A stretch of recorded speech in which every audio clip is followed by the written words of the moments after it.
qué gusto estar por aquí. Yo sé que hay un montón de gente hermosa que me está viendo ahora y que tal vez me vas a ver un poquito después o tal vez mañana. Pero aquí estoy. Hoy vamos a tener un tiempo bien bonito. Estamos desde nuestro escenario de la noche. Este va a ser el escenario nocturno, el escenario de la tarde. Sí, vamos a estar hablando de nuestras historias bíblicas. Ya ustedes saben, narrando Biblia se aprende. ¿Pero qué aprendemos? Pues aprendemos a profundizar en el Señor. Aprendemos cómo son las formas de Dios y estoy bien contenta, así que por favor búscate la tacita de café o la libretita o acomódate bien para que escuches y llámate a tu esposo, llámate a tu esposa, a tu amiga, a tu vecina, tráete a tus hijos, siéntense conmigo aquí en la mesa que vamos, mira, aquí a hablar de una historia que me hizo reír bastante. No por la historia, sino por el nombre que me llegó de parte del Espíritu Santo para ponerle nombre. Y se llama Es una ridiculez. Ay, Dios mío, yo no sé ustedes, pero ¿a cuánto les ha pasado que tú te estás esmerando, explicándole a una persona este nuevo plan o algo muy certero, una explicación que es algo verídica o algo que te costó trabajo, pues montarlo y hacer el diseño de lo que le estás explicando y para ti es importante o puede ser verdaderamente importante?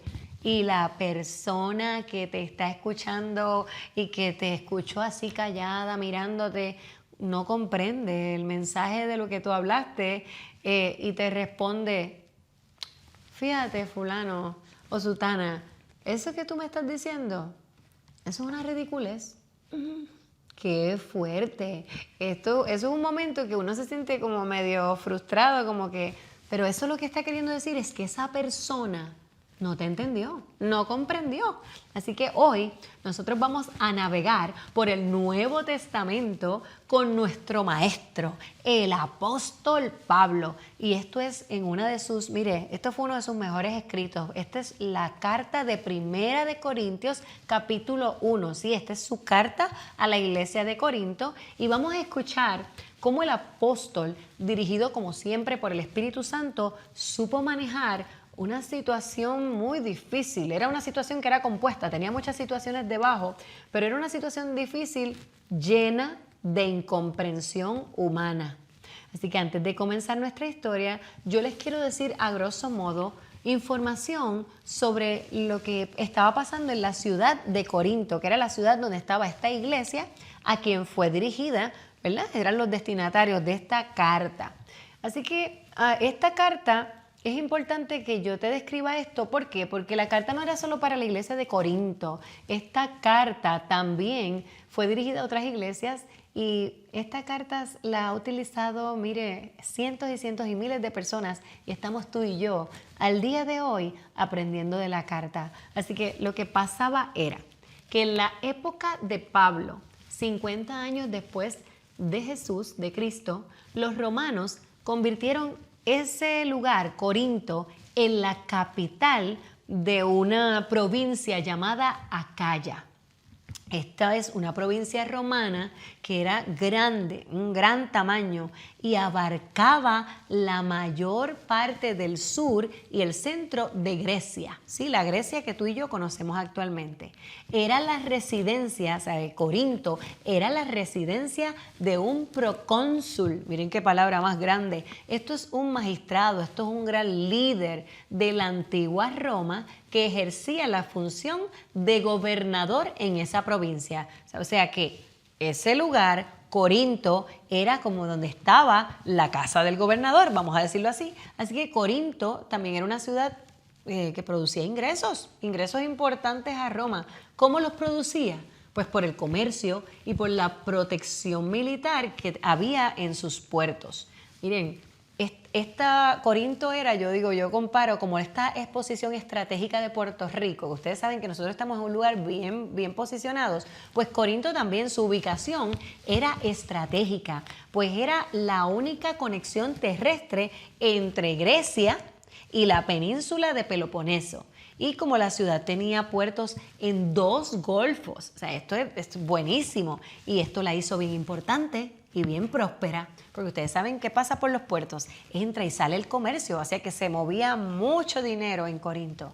Lamentablemente, la prosperidad de esta gran metrópoli, que tenía casi 800,000 residentes, e incluía, te cuento que incluía una población bien grande judía, pero lamentablemente se volvieron presos de la corrupción. El progreso, el dinero, les trajo corrupción. Así que Corinto era una ciudad con mucha gente bien educada, lo que le llamaríamos letrados. Tenía escuelas de oratoria, o sea, esta gente que habla bien lindo, tenía escuelas de oratoria, tenía escuelas de filosofía, todo esto inspirado allá en Atenas. Tú sabes, todo esto venía de Grecia. Así que en Corinto se celebraban unos eventos de interés mundial, como son unos famosos juegos que se llamaban Juegos del Istmo. Y esto eran uno de los eventos más importantes de la época porque consistían de competencias poéticas, de competencias musicales, de concursos de pintura, así también como había pruebas atléticas y pruebas ecuestres.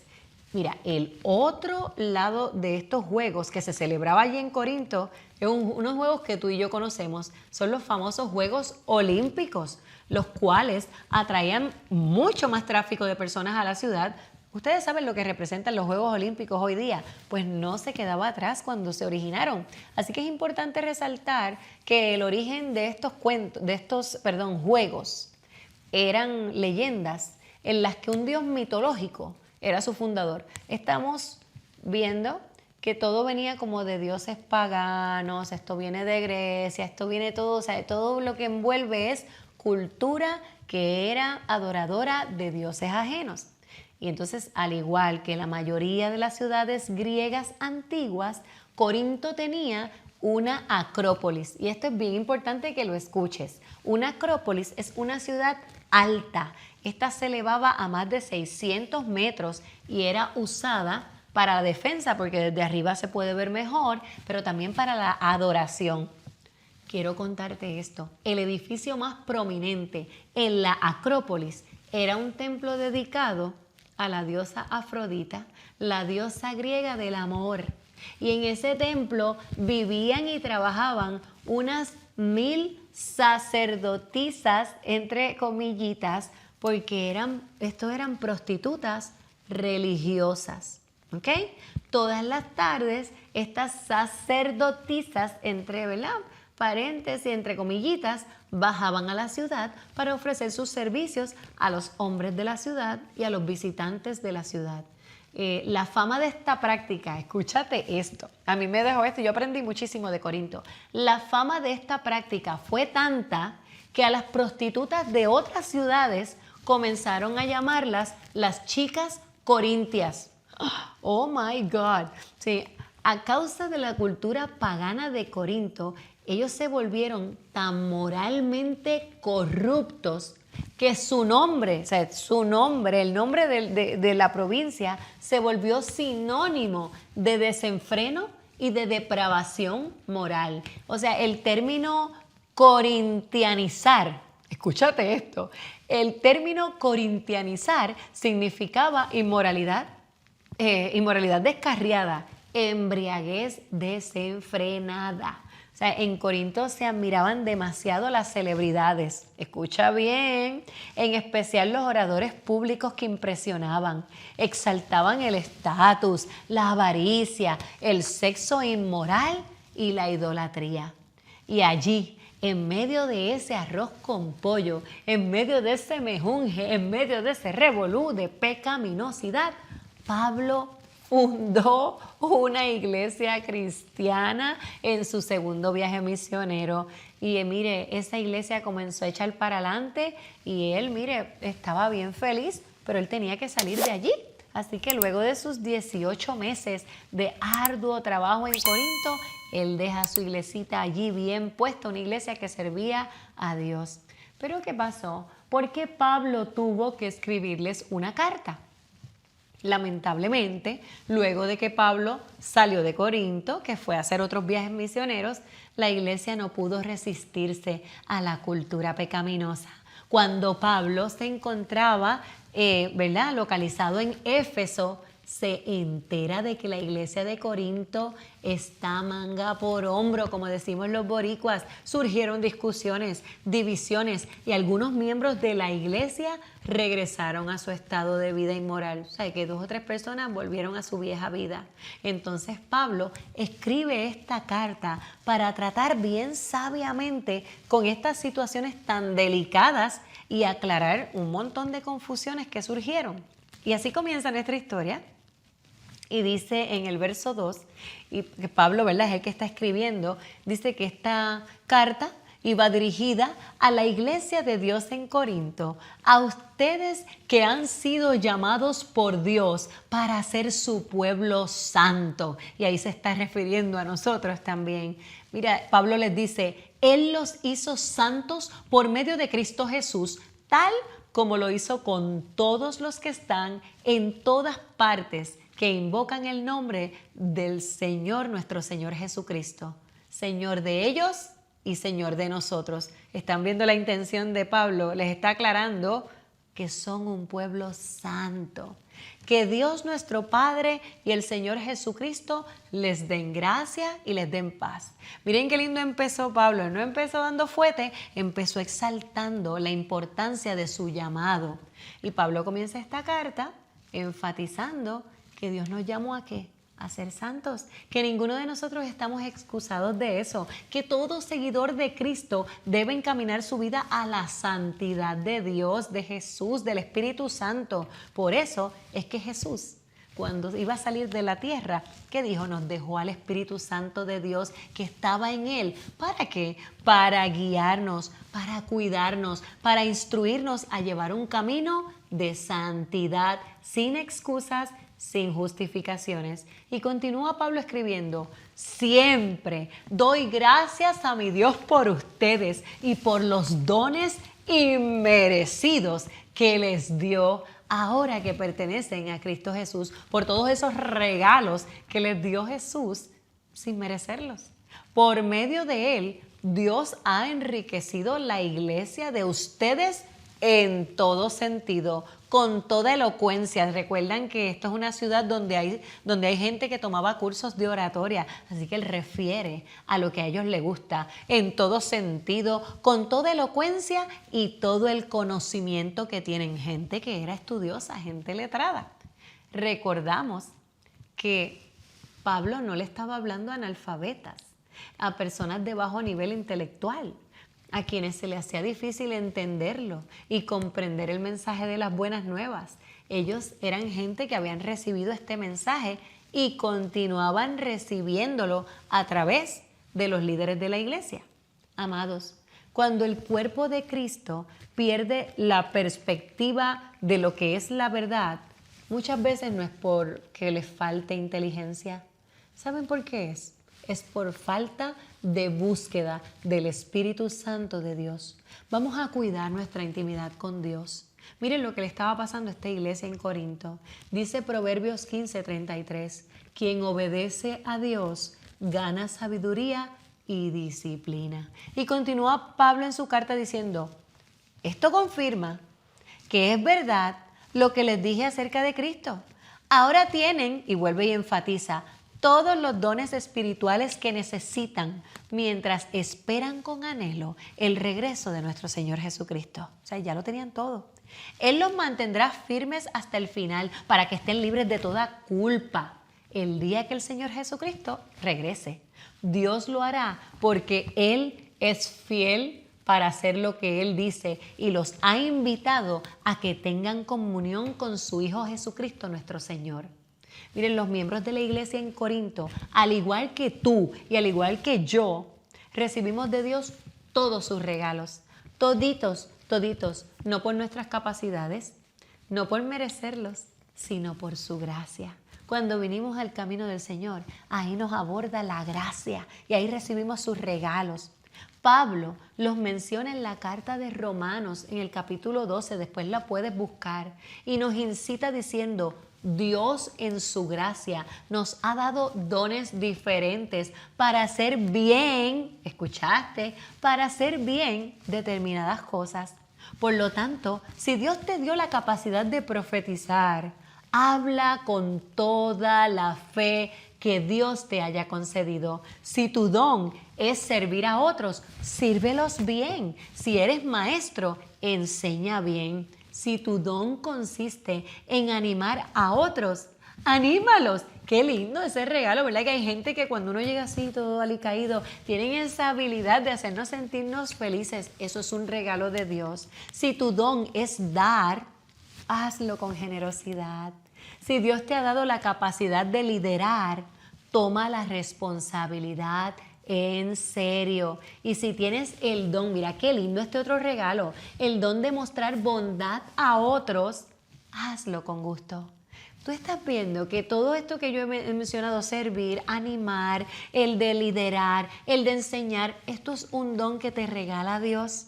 Amados, estos regalos son para llevar una vida cristiana de excelencia y de oponernos exactamente a la inmoralidad y al pecado. Entonces ahora, luego Pablo de haber hecho esta excelente introducción y de recordarles y de recordarnos la responsabilidad como cristianos, entonces les va a hablar del problemita, del dilema. Miren, amados, le dice, amados hermanos, les ruego por la autoridad de nuestro Señor Jesucristo que vivan en armonía los unos con los otros. Miren, los que hemos trabajado, ¿verdad?, en el aspecto musical, sabemos que la armonía musical se define como la unión, la combinación de sonidos simultáneos, pero diferentes. Sin embargo, son armónicos. En relación de paz, de acuerdo y de entendimiento, esta armonía es que entre dos o más personas, esta relación, no importa que tú seas una persona diferente o que te parezcas, la relación de la paz y del acuerdo y del entendimiento pueden armonizar, pueden sonar bonito, aunque haya diferentes formas de pensar. Miren, que no haya divisiones en la iglesia, le dice Pablo. Por el contrario, sean todos de un mismo parecer. ¿Estamos escuchando? Por el contrario, sean todos de un mismo parecer, unidos en pensamiento y en propósito. Pues algunos de la casa de Cloé, esto miren para que usted vea que lo del chisme ha sido toda la vida, que la gente le cuenta las cosas a todo el mundo, porque algunos de la casa de Cloé me contaron de las peleas entre ustedes, mis amados hermanos. Dios mío, se formaban discusiones terribles.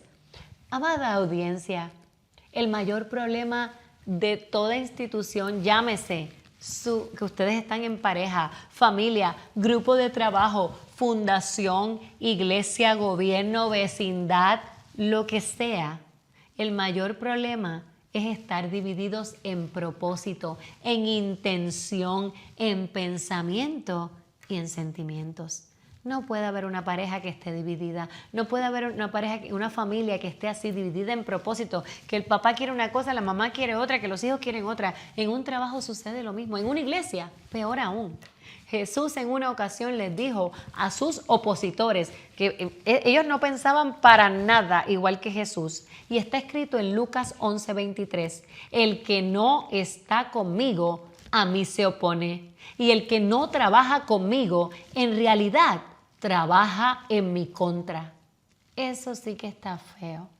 Eso sí que es una triste realidad. Amados, tengamos cuidado cada vez que decimos, yo no estoy de acuerdo, no, mi opinión es distinta. Vamos a tener cuidado de que nuestra opinión no nos esté llevando a hacernos enemigos de Jesucristo.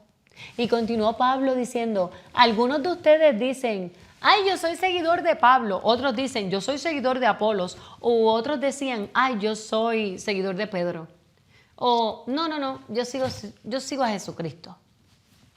Él les decía, ¿acaso Cristo está dividido en fracciones? ¿Fui yo crucificado por ustedes? ¿Fue alguno de ustedes bautizados en el nombre de Pablo? ¡Auch! Y les dice, por supuesto que no. Yo agradezco a Dios. Miren, es que este Pablo era tan sincero. Yo agradezco a Dios que no bauticé a ninguno de ustedes, excepto a Crispo y a Gallo. Y después mientras escribe, como que se acordó que había bautizado otra familita y dice, ay, a fulano y a fulano. Y él dice, porque ahora nadie puede decir que fue bautizado en mi nombre. Wow, es que Pablo dice, miren, amados, el que Dios utilice a sus servidores, que te utilice a ti, que me utilice a mí, no quiere decir que alguien es más especial que otro. Podemos honrarles, claro que sí. Si alguien hace algo lindo, si alguien nos inspira, les podemos honrar. Sin embargo, cuidado con esa honra, que esa honra no se vuelva idolatría, que no se vuelva idolatría a hombres y a mujeres de Dios. Recordemos, amados y amadas, toda la gloria, toda la honra, todo el honor es para Dios, el dador de todos los dones por su gracia. Y continuó Pablo diciéndole en esta carta era como bien interesante, pues Cristo no me envió a bautizar, sino me envió a predicar la buena noticia. Y no me mandó a anunciarla con palabras elegantes. Si yo hago que la gente se fije más en mí que en Cristo, su muerte en la cruz no servirá de nada. Esto para mí fue un wow moment. O sea, este hombre está parado firme en cuál es la dirección del que dirige.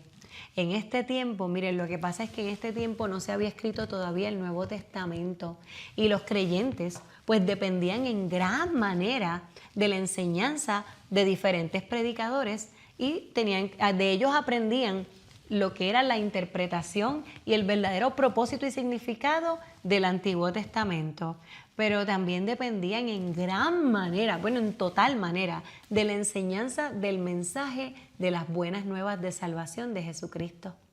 Les dije ahorita que esta ciudad se fundó 50 años después de Jesucristo, fue que la hicieron, ¿verdad? La capital de Acaya. O sea, estamos hablando de cristianos que posiblemente no saben qué hizo Jesús y entonces dependían de los predicadores. Y algunos de ellos pues seguían a Pablo por ser el fundador de su iglesia. Otros seguían a Pedro, a quien habían escuchado en Jerusalén. Y otros prestaban atención a Apolos, que era un predicador muy elocuente y muy popular, que tenía un ministerio muy dinámico en Corinto. Sin embargo, a pesar de que estos tres predicadores estaban unidos porque tenían un solo mensaje, Cristo, su estilo, la personalidad de ellos, pues atraían diferentes tipos de público. Esto lamentablemente provocó que los creyentes se volvieran partidarios de sus predicadores favoritos y no del mensaje central. Amados, esto es tan lamentable porque esto no ha dejado de pasar. Las divisiones entre los hermanos cristianos son como colocar una muralla, pero no solo la muralla, ponerle alambre de púa y esto trunca la eficacia del mensaje de Jesús. La pregunta, vuelvo y te la digo, porque ya te lo dije, esto no ha dejado de suceder. ¿Cuánto más tiempo va a estar sucediendo esto? Amados, vamos a tener cuidado. No nos fraccionemos, no nos dividamos por causa de personas y por causa de estilos. Vamos a unirnos por el mensaje que nos hace hermanos. ¿Quién nos une? Jesucristo. Así que vamos a tener cautela porque hay cientos de predicadores con sermones que abundan en palabras súper impresionantes, pero lamentablemente tenemos que analizar el contenido porque el contenido que tienen es eso, solo contenido, sin la unción, sin la aprobación del Espíritu Santo. Pablo enfatizó, y yo me voy a hacer eco de sus palabras, que el mensaje cristocéntrico dirigido por el Espíritu Santo es lo que debe impactarnos, es el mensaje que debe hacernos reflexionar, es el mensaje que nos debe hacer cambiar, no la persona que lo está hablando. Vamos a seguir el ejemplo del apóstol Pablo. Él era un erudito, él era un hombre bien sobresaliente en el conocimiento de la palabra de Dios. Mire, él sabía teología, historia, él había recibido mucha sabiduría, pero su sabiduría central venía por parte del Espíritu Santo de Dios que estaba en Jesús. Sin embargo, Pablo nunca manipuló a sus oyentes ni a sus lectores de que leyeron estas magistrales cartas. Él no usaba argumentos intelectuales. En cambio, él prefirió anunciar el mensaje de Jesucristo sencillo, dejando que el Espíritu Santo guiara sus palabras.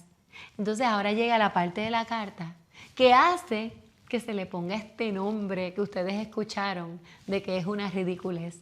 Miren, Pablo escribe, el mensaje de la cruz, prepárate, acomódate en la silla.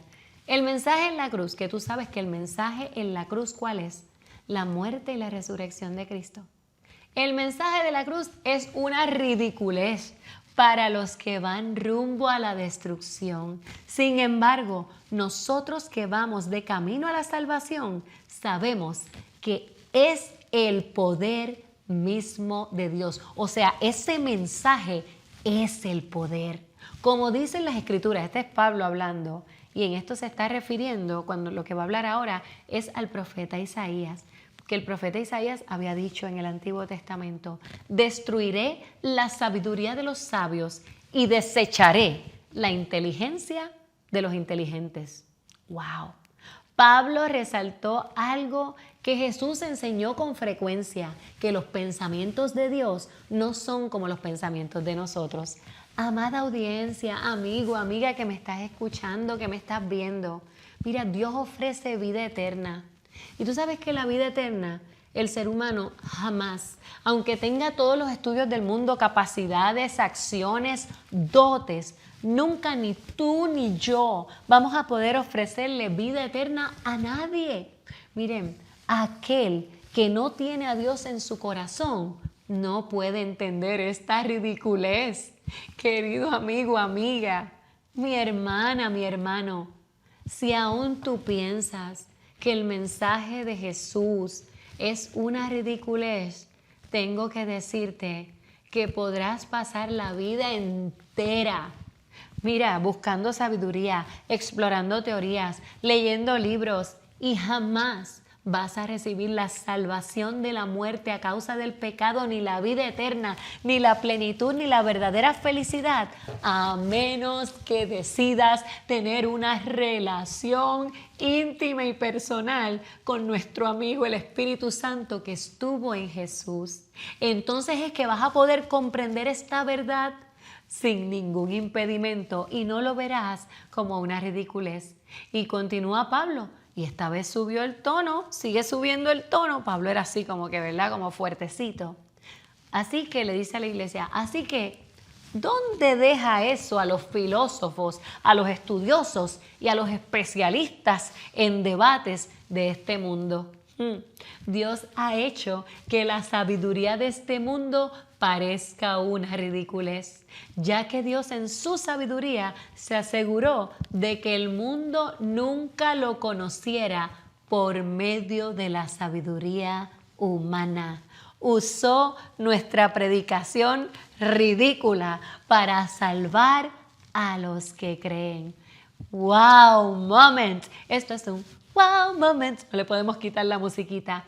Miren, él decía, es ridícula para los judíos que piden señales del cielo y es ridícula para los griegos que buscan la sabiduría humana. Entonces, cuando predicamos que Cristo fue crucificado, los judíos se ofenden y los gentiles, o sea, todo el que no era judío, dicen que son puras tonterías. ¡Qué hermoso! Desde todos los tiempos, miren, el ser humano, especialmente el letrado, el que estudia mucho, y no le estoy tirando a eso porque qué bueno es prepararse, pero que nunca esa preparación sustituya la sabiduría de Dios. Así que desde todos los tiempos, este tipo de ser humano solo quiere escuchar lo que entiende y lo que visualiza. Solo desea enmarcar la voz de Dios y su revelación en lo que conoce, en lo que estudió y en lo que razona. Miren, en el tiempo de Jesús, muchos judíos consideraban que la buena noticia de salvación era una tontería. ¿Saben por qué lo consideraban así? Que era una ridiculez. Porque ellos se imaginaron al Mesías como un rey, como un conquistador que estaba acompañado de grandeza y de riqueza. ¿Qué sucede? Que eso no fue lo que sucedió. Porque ellos pensaban que llegaba este rey a tumbarle la cabeza a los romanos. Jesús no restauró el trono de David a la manera que ellos esperaban y lo imaginaban. Jesús encima de eso les rompió la cabeza porque murió como en una cruz, como un criminal. Ellos quedaron atrapados, los judíos quedaron atrapados y estancados diciéndose, pero ¿cómo puede un carpintero criminal ser mi Salvador. Qué pena que se quedaron cortos en su pensamiento. Los griegos también consideraron que la buena noticia de salvación era una necedad, pues ellos no creían en la resurrección. Tampoco vieron en Jesús las características de sus dioses, de los dioses de la mitología, y pensaban que nunca nadie podría crucificar a una persona honrada. Así que para ellos la muerte era una derrota y no una victoria. Cuando creemos, cuando nosotros decidimos dejar todo eso atrás y creer que Cristo fue crucificado y resucitado, el don de fe, porque la fe es un regalo, es un don que recibimos, apaga las voces humanas, apaga los ruidos externos, interrumpe la desconexión entre la tierra y el cielo y nos permite escuchar la voz de Dios a través del Espíritu Santo. Sin embargo, como dice Pablo, para los que Dios llamó a la salvación, tanto a judíos como a gentiles, ahí estaba incluyendo a los griegos, a todo lo que no fuera judíos. Cristo es el poder de Dios y la sabiduría de Dios. ¿Estás escuchando, amado? Cristo es el poder de Dios y la sabiduría de Dios. Y él dice, ese plan ridículo de Dios es más sabio que el más sabio de los planes humanos. Y la debilidad de Dios es más fuerte que la mayor fuerza humana. Amados, para muchos, la buena noticia de salvación que trajo Jesús al mundo todavía hoy parece una tontería. Nuestra sociedad todavía le rinde culto al poder, a la influencia, a lo tangible, a lo visual, a lo que puedo comparar, a la experiencia, como le llaman algunos, a la expertise, a la estadística, al dinero, al control, entre todas esas características y categorías similares. Sin embargo, Jesucristo vino al mundo como un siervo pobre, como un hombre humilde, y nos ofreció y nos ofrece aún su reino a los que tenemos y recibimos y estamos dispuestos a recibir el don de la fe, a los que creemos, a los que traspasamos nuestra realidad con esperanza. Miren, este conocimiento sobrenatural no es para quienes tratan de entender y comprender dentro de sus estándares cómo obra Dios. Para las personas que no quieren y que no ejercen su fe, escuchar a Dios es una ridiculez.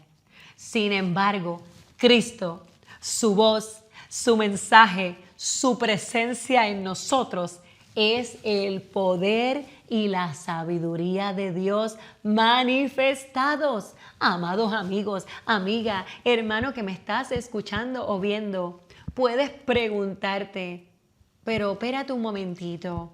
La fe en Cristo, escucharle y creer la verdad de Cristo a través del Espíritu Santo, se opone a todo mi pensamiento racional. O sea, si yo tengo el don de la fe, entonces ya yo no soy racional. ¿Sabes qué? Dios no nos hizo robots. Él nos creó capaces de usar nuestro intelecto para evaluar y tomar decisiones sabias. Sin embargo, es demasiado importante resaltar que no hay conocimiento humano que pueda reemplazar la voz sabia de Jesucristo a través del Espíritu Santo en nosotros. Amados, por eso la voz de Dios, la voz de Jesús a través del Espíritu Santo es necesaria para vivir y está accesible para todos. Incluye a los dotados, a los que tienen intelecto, a los sabios, a los menos dotados, a los no educados, a los educados, a la gente extraordinaria, a la gente común, a los adultos, a los jóvenes, a los niños, todos, toditos, absolutamente todos, si creemos de corazón y estamos dispuestos a traspasar nuestras realidades humanas, podemos escuchar a Dios. La habilidad y la sabiduría humana no abren la puerta para que entre la sabiduría de Dios. Miren, uniéndonos con Cristo en humildad, vamos a obtener sabiduría que sobrepasa todo entendimiento. Miren, lo dice Colosenses 2, del 2 al 3. Quiero que tengan la plena confianza de que entienden el misterioso plan de Dios, que es Cristo mismo. Ya no hay misterio, míralo ahí. Cristo mismo, creamos en Él. En Él están escondidos todos los tesoros de sabiduría y el conocimiento. No hay letras chiquitas en la verdad de Dios. Está todo para ti y para mí a través de Jesucristo. Y aquí finalizó Pablo la carta y les dice y nos dice, recuerden, amados hermanos, que pocos de ustedes eran sabios a los ojos del mundo o poderosos o ricos cuando Dios los llamó. En cambio, Dios eligió lo que el mundo considera ridículo para avergonzar a los que se creen sabios y escogió cosas que no tienen poder para avergonzar a los poderosos. Dios escogió lo despreciado por el mundo. Mire, la cuna humilde, los extranjeros, los pecadores, lo que se considera como nada, y lo usó para convertir en nada lo que el mundo considera importante. Como resultado, nadie puede jamás jactarse en presencia de Dios. Ay, yo no sé usted, pero yo pienso que los miembros de la iglesia de Corinto, que es muy similar a los miembros de las iglesias, de los grupos, mire, de hoy día, esto sea católico, cristiano, you name it, consistía en una variedad de gente de diversos trasfondos. Y en el caso de Corinto, esta gente, como les dije, podían ser exprostitutas, mercaderes, obreros, familia de clase media, familia de clase alta, gente letrada. Y por eso Pablo enfatizó que los títulos y las habilidades humanas no son importantes para Dios. Lo importante en la familia seguidora de Cristo, que somos tú y que somos yo, es la unidad espiritual y el desarrollar el carácter santo y noble de Cristo. Pablo estaba dejándoles y dejándonos muy claro que el mensaje no se tratará jamás de nosotros, de lo que seamos en esta tierra, ni del título, ni de lo que estudiemos. Estudiemos, esforcémonos, pero tengamos cuidado que eso no sustituya la voz de Dios. Lo importante y lo esencial es lo que Dios es en nosotros. Y termina diciendo, Dios los ha unido a ustedes. Amados, Dios nos ha unido con Cristo Jesús. Dios hizo que Él, estamos hablando de Jesús, fuera la sabiduría misma para nuestro beneficio. Cristo nos hizo justos ante Dios, nos hizo puros, nos hizo santos y nos liberó del pecado. ¿Estás viendo que cuando te entregas a Cristo todo eso queda atrás? Puros, justos, santos. Por lo tanto, como dicen las Escrituras, si alguien quiere jactarse, que se jacte solamente del Señor. Mis amados, lo que para el mundo es una ridiculez es porque no lo entienden, porque siguen tratando de razonar en su propio pensamiento. Amado, para ti y para mí no puede seguir siendo ridículo. Mira, yo prefiero hacer el ridículo, pero escuchando la voz de Dios, porque el que esté diciendo que es ridículo es porque sabemos que todavía no conoce su voz. No lo señalemos así, diciéndole cosas feas. Miremoslos. Vamos a mirarlos con mucha compasión. Que hoy tú y yo hagamos lo correcto. Como dijo Pablo, vamos a escuchar la voz de Dios. Tengamos la relación íntima con el Espíritu Santo para que aunque esto parezca una ridiculez para el mundo, para Dios sea adoración, olor fragante, que le agrade que tú y yo le sirvamos solo a Él. Bendiciones en extremo. Gracias por haber escuchado y por haber atendido este mensaje que se titula Es una ridiculez. Bendiciones en extremo.